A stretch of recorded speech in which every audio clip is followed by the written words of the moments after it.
साथियों, जिंदगी में किसी से अपनी तुलना मत करो। जैसे चांद और सूरज की तुलना किसी से नहीं की जा सकती, क्योंकि यह अपने समय पर चमकते हैं। मेरे प्यारे साथियों, विद्यार्थी जीवन में बहुत आम है और समटाइम्स हमारे परिवारजनों के द्वारा भी नासमझी में शायद उन्हें लगता है कि इससे हम मोटिवेट होते हैं, ऐसी चीजें हमारे साथ दोहरा दी जाती हैं।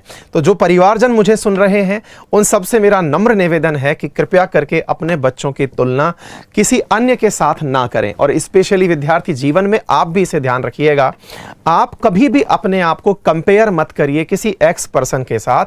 रीजन इसका यह है मेरे प्यारे साथियों कि आपके अंदर जो काबिलियत है, आपकी जो खूबी है, हो सकता है जिस एग्जाम में आप बैठे हों, जिस एग्जाम की तैयारी के लिए आप सब संयुक्त रूप से कंपीट कर रहे हों, उस लिहाज से आप दोनों की क्वालिटीज में डिफरेंस हो सकता है किसी एक चीज में आप ज्यादा बेहतर हो, जिससे आपका कंपटीशन चल रहा है। साथियों, सब चीजों को एक पैमाने पर नहीं नापा जा सकता ना। अगर मैं ये कहूंगा कि इंसानों की लंबाई नापिए तो संभव है, लेकिन इंसान और ऊंट की लंबाई का कंपैरिजन करवा दिया जाए तो क्या यह जायज होगा? एग्जैक्टली वैसे ही अगर दो व्यक्ति हैं एक्स और वाई, इन दोनों के कैलिबर का जो पैमाना है, हमने जो नापने की इकाई नाप रखिए वो ये है कि ये एसएससी एग्जाम में पास हुआ या नहीं। अरे भाई, ये भी तो संभव है कि वो भविष्य में एक बहुत बड़ा चित्रकार बने, भविष्य में वो एक बहुत बड़ा सिंगर बने। तो क्या सिंगर का और बैट्समैन का कंपैरिजन संभव है? सिंगर का एक एकेडमिशियन के साथ कंपटीशन संभव है? इतने सारे क्षेत्र हैं, हर क्षेत्र के अंदर किसी की खूबी है।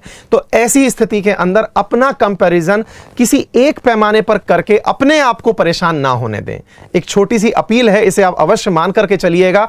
समटाइम्स होता है, क्योंकि हम जिस प्रतिस्पर्धा के दौर में जी रहे हैं, हमारे यहां कामयाबी का पैमाना ही एग्जाम पास करना है। लेकिन आप समझदार हैं, आप रोजाना सुबह बैठ के पढ़ रहे हैं। इस समझदारी को अपने अंदर आने दीजिए कि आप जिस एग्जाम में बैठे हैं वो महज एक एग्जाम है। उस एग्जाम के आधार पर आप अपने आप को रेट मत करिए।